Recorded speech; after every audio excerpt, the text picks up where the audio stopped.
Welcome to the Yellow Jacket Experience. This is episode number 8 of season 2, and I'm joined by Jamestown, Rhode Island native Kat Moody of the AIC women's lacrosse team. Kat, how are you doing tonight? I'm good. How are you? Doing fantastic. Great to have you on, and talented, super talented lacrosse player. Rhode Island, not necessarily so much known for lacrosse, although maybe it should be. A lot of talent there. How did you get into the sport? Um, I actually picked it up from a friend. I was over at her house one day and she had these lacrosse sticks and I've never heard of the sport before. And she's like, "Oh, you play tennis? It's like kind of the same hand-eye coordination. Want to try it out?" And I said, "Sure, why not?" And I started playing and went home immediately and I was like, "Mom, you got to sign me up for the sport." I was like, "I'm in love with it. I have to play right away." And the next month I got enrolled on a rec team and started playing, and I've been playing ever since. So how old were you when that happened? I was in sixth grade. Okay, so still fairly young, and you actually kind of jumped right sort of into the next question I was going to ask you. Is in your high school career, you were an all-state lacrosse player and you were an all-state tennis player as well. You mentioned the hand-eye coordination, but what other things have you found crossed over between the two sports, and maybe even things that made you a better tennis player as a result of playing lacrosse, perhaps? So definitely lacrosse helped me condition a lot for tennis. I was also a big basketball player. Definitely basketball helped with kind of seeing everything on the field, your spacing, really knowing how to play like a zone defense. Um, but yeah, tennis kind of started it all. I've been playing tennis ever since I can remember, really. But yeah. So what made you decide as you're getting ready to go to the next level to play at the collegiate level? What made you decide out of the sports that you played, because you probably could have played collegiate tennis if you were an all-state tennis player? um, what made you decide I want to play lacrosse at the college level as opposed to any other sport? For me, lacrosse was kind of like always my go-to. It was really my number one. I really loved the team aspect of everything. Tennis, it's kind of hard. It's a very silent game. You're not cheering constantly, especially playing singles. It's only you on the court. It's a very mental game, and that can really tear you down after a while. And lacrosse, everyone's supporting you. You got people on the sidelines, people in the stands, your family on the fields. That really made my choice to be like, I want to play lacrosse in college. Like, I want that family aspect of a team. You also played a lot of club lacrosse. What was the experience like playing for club teams as opposed to playing for your high school team? I definitely enjoyed playing club lacrosse more than high school just because I played on 10 plus club teams. I was playing on teams from Canada, Pennsylvania, Florida, South Carolina, everywhere. And I loved getting to know all the different girls, learning their styles, how they play. You were just really exposed more to different styles of playing, different dodges, different shooting you can get. It was just more eye opening when kind of entering the college lacrosse world, kind of seeing what coaches were looking for, what you needed to correct, versus in high school where you're playing with that same team constantly. Yes, you guys have a good mesh and you guys work really well together, but you're not seeing any new moves. You're not trying anything new. You're kind of keeping it safe. But I definitely like the club lacrosse better than high school. So you mentioned a Canadian team. Did you actually go up into Canada to play when you were a club athlete? No, I wasn't able to, but I traveled to three or four tournaments with them. We did Florida, Maryland, one in Pennsylvania, and another one in Virginia, I believe. That was a really good experience because their stick handling skills were insane at their level. And I was very fortunate to play with them on a club team and just meshing with them so well off the bat, especially because I wasn't able to practice with them constantly. It's got to be an incredible thing. And you said 10 different teams as well, which is that's a lot of lacrosse. Not that It there's is. It's a lot. I'm going to these tournaments where you already have about 7 games for one club team. I'm on three club teams at one tournament. So I'm running from one game to the next. And I loved it. I loved the adrenaline rush. I never got tired of it. I never wanted to stop playing. So it's almost got to be hard for you now at the college level, only quote unquote having 18 games in a season. Then, like, you seem like somebody who would want to play 50 games if you could. Oh, absolutely. If I had the opportunity, I would continue doing that 100%. So you mentioned as part of that getting looked at by college coaches. What was the recruiting process like for you as you were making your decision where you were going to go to college, and what ultimately made you decide that AIC was the right choice for you? So recruiting, there is a lot out there. I knew what kind of major I wanted to go into, definitely like health sciences.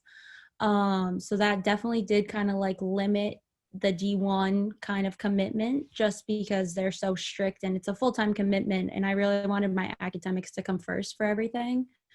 So I kind of started looking at the D2, D3 levels, and originally coach Ashley Cassiano reached out to me for a tournament and saw me play, and I came up to AIC for an overnight, and out of the 5 or so overnights I did at other schools, AIC was by far the best. I couldn't stop talking about it. My parents were like, okay, we get it, you love AIC. And it was really just like the girls that made me want to come here. They had a great team aspect. Obviously, there was a lot of room improvement on the team, and that was something I wanted to contribute if I could even leave as a legacy at AIC and making that women's lacrosse program the next level. Now, you mentioned Coach Cassiano, who was the head coach when you were being recruited, but you came in and it wasn't her as the head coach anymore. Riley Brennan, the lead assistant, took over the head coaching role. What was it like taking that step while your head coach was doing the same thing? And how did that shared experience of going to the next level that you could share with Riley Brennan help you as a lacrosse player and maybe help the team be more successful? It was definitely a little nerve wracking in the beginning just because I was like, oh, I don't know what's happening. But I definitely, Coach Riley is the best. She always reached out to me when I would show up to games, when I was committed to AIC, like before I was even going there, always reached out, asked about everything, asked about my family, always said hi to me. So I was really excited to kind of get to know her, learn her coaching style and stuff. And once we started practicing and everything, it was amazing. I love playing with her. I love when she joins in at practice. She has so many things to teach me, and I just can't wait to learn everything. How much does it matter too to the team that she played at AIC and not only played there, but her name is all over the record books, third all-time leading goal scorer. She was an academic all-conference selection.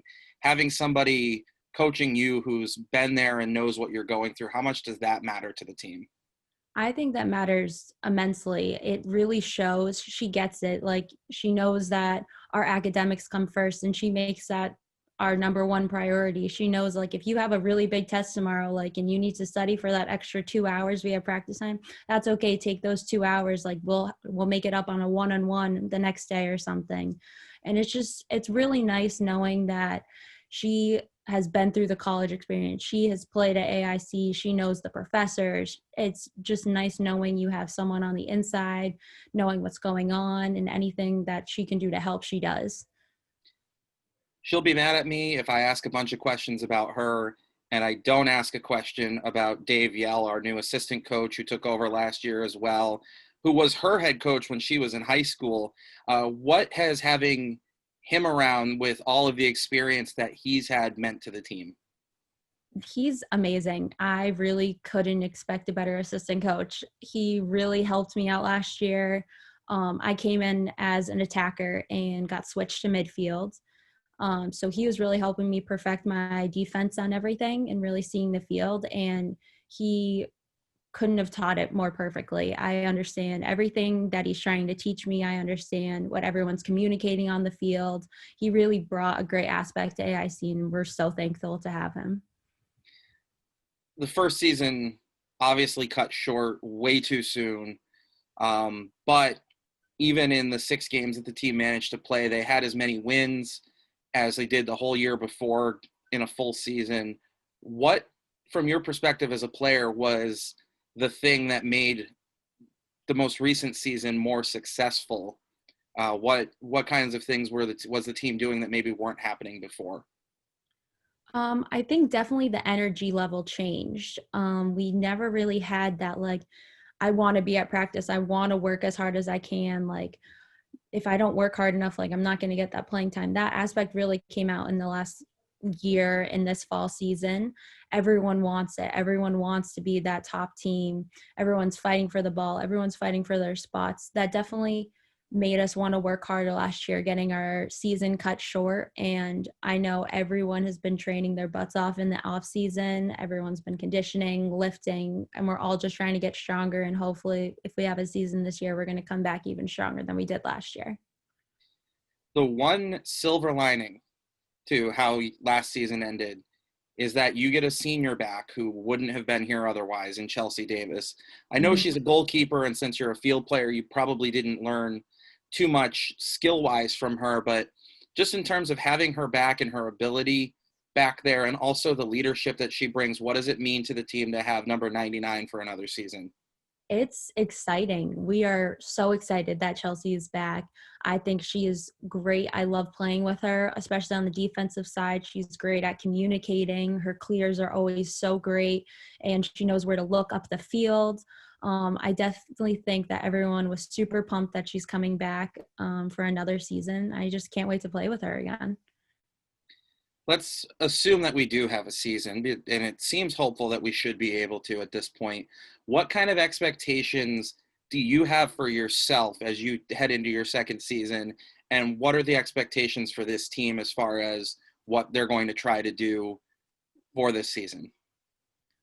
Personally, I would like to just keep healthy this season and just kind of keep strong. I tore my ACL last year, and that was a big setback for me. I really didn't think that would ever happen.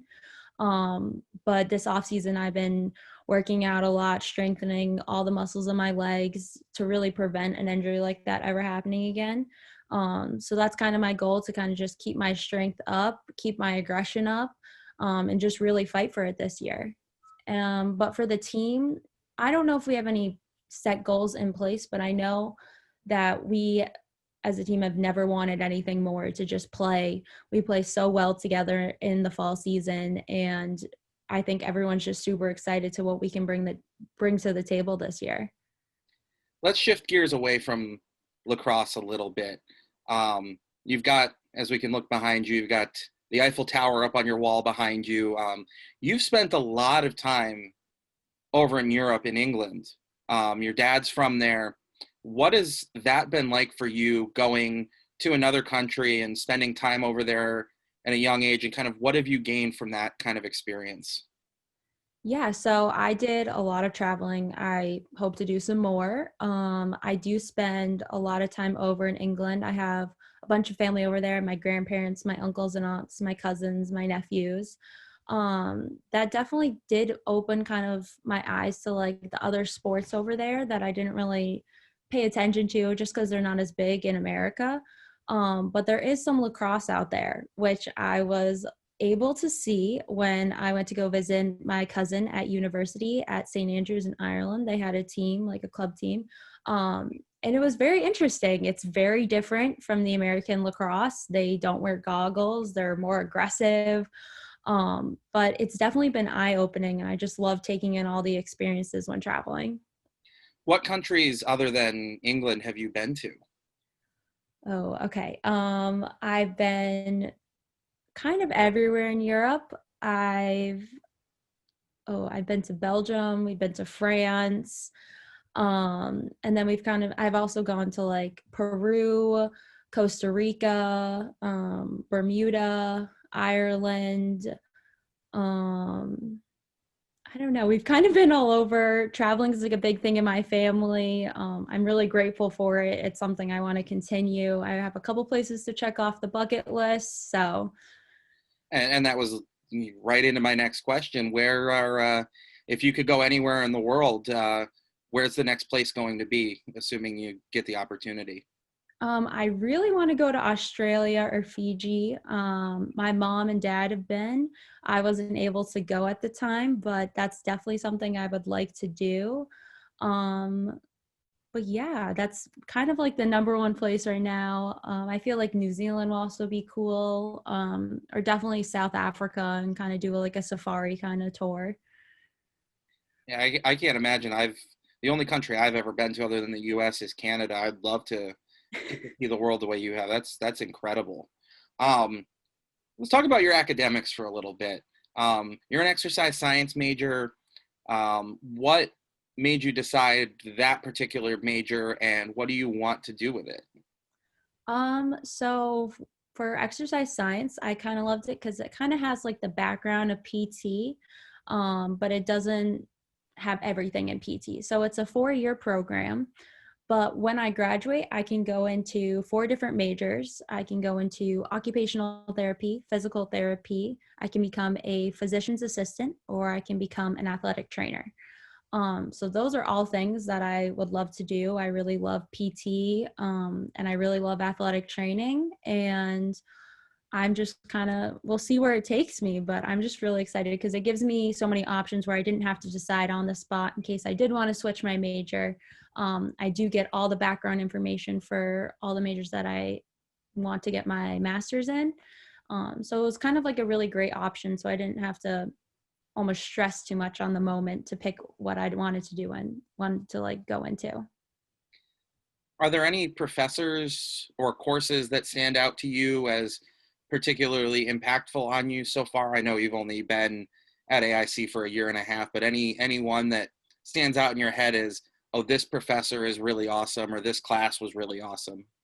Yeah, so my exercise science classes are amazing. I loved my professor freshman year, Allison Seifer. She really did a great job with the Intro to Exercise Science program, really gave you a peek into like what you're going to be learning about in the next 4 years. And I have a couple of her courses next semester in the spring. So I'm looking forward to those a lot. And yeah, she really just gave me a really good insight to everything, to what to look forward to. Guess we're gonna bring a little lacrosse back into it because the athletic trainer that works with our lacrosse team is herself a lacrosse player. She was an all-conference player. What's it like having Jess Raniero on the bench, somebody who does what you want to do and also does the thing that you love to do? What does she bring to the team?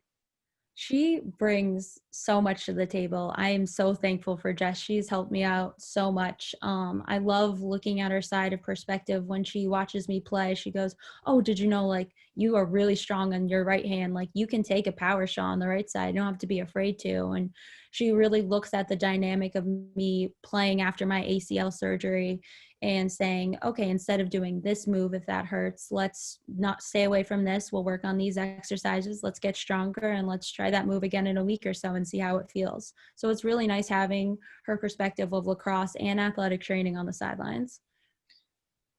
In terms of your recovery from your injury too, how has what you've learned as an exercise science major help you to maybe do your rehab or give you insights that somebody else who I majored in history, for example, might not have? It's definitely helped a lot. I already knew going into an ACL surgery and the recovery process how intense it is and how seriously you do have to take it and how much strength you do lose and how much you have to gain back. It was definitely a struggle at first just because of everything that happened. I tore my ACL right before COVID happened and right before we got sent home. Luckily, when we did get sent home, I was able to get surgery right away and I was able to recover pretty quick at home doing my PT here. And once things started to open up, I was able to go to PT in Rhode Island. And once we went to school, just continued that PT with me. So I've been sticking with it. You can start playing again after 6 months, but it's really a 12-month recovery, not just like physically, but also mentally. So, one question we ask everybody on this podcast, we've talked about your parents a lot, so I'm going to say, other than your parents, who's a person who's had a significant influence or impact on your life, and kind of describe who they are and what they've done to help you grow as a person? I would really have to say the coaches, Coach Riley, Coach Yell, definitely Jess. They've had a major impact on me over the past 2 years. They've really helped me out. They've really shown me the lacrosse player I can become and how strong I am, and really just kind of like put faith in me. And they're like, "You're a really good leader. Like, use it, use your voice." and saying that I have such great aggression on the field when I don't think I'm such an aggressive person on the field. They see it and they pinpoint those really good strengths I have on the field and make me notice them. And it really supports me and helps me a lot on the lacrosse field and off the field. Well, Kat, thanks so much for doing this. This was awesome as always. I'm not surprised, having gotten to know you over the last year and a half. But Kat Moody from our women's lacrosse team here on the Yellow Jacket Experience. Again, thanks for joining us on this one. Thank you so much for having me. Keep an eye out for the next episode coming up next Tuesday. We'll have another student athlete coming